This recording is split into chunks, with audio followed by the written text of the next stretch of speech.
La ilaha illallah. A solitary voice calls out in the midday heat. Rasulullah. There isn't a single mosque in Cuba, but neighbors in this potholed Havana suburb always know when it's time for Muslim prayers.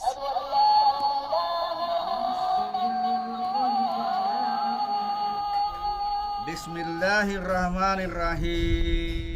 Imam Yahya, born Pedro Lasso, receives the faithful in his second-story apartment. During the rest of the week, this is the room that Imam Yahya shares with his wife and 2 kids. It's their living room. But on Fridays, they move out the furniture and roll out the carpets so that much of Havana's Muslim community can come here to pray. There are about 1,500 Muslims in Cuba, but most of them are international college students from countries like Pakistan and even Guyana. Cuba is traditionally mostly Catholic, but many don't actively practice the religion. Imam Yahya embraced Islam more than a decade ago. He says Cubans are generally very tolerant of religions, but they sometimes encounter some of the same prejudices found in other countries. What I ask is that our young people be patient, he says. Sometimes even friends say things jokingly, like terrorist. Muslims in Cuba also face some unique challenges. Pork, for example, is the most popular meat here.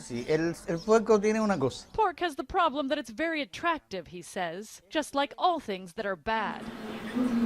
The faithful here say they have to be flexible. For instance, at Imam Yahya's home, ritual ablutions, cleansing the body, are performed in the tiny bathroom. Few can pray at work, and many find it hard to adopt certain Muslim customs here in the touchy-feely tropics. In Cuba, the way men and women traditionally greet each other is with a kiss. How do you deal with that?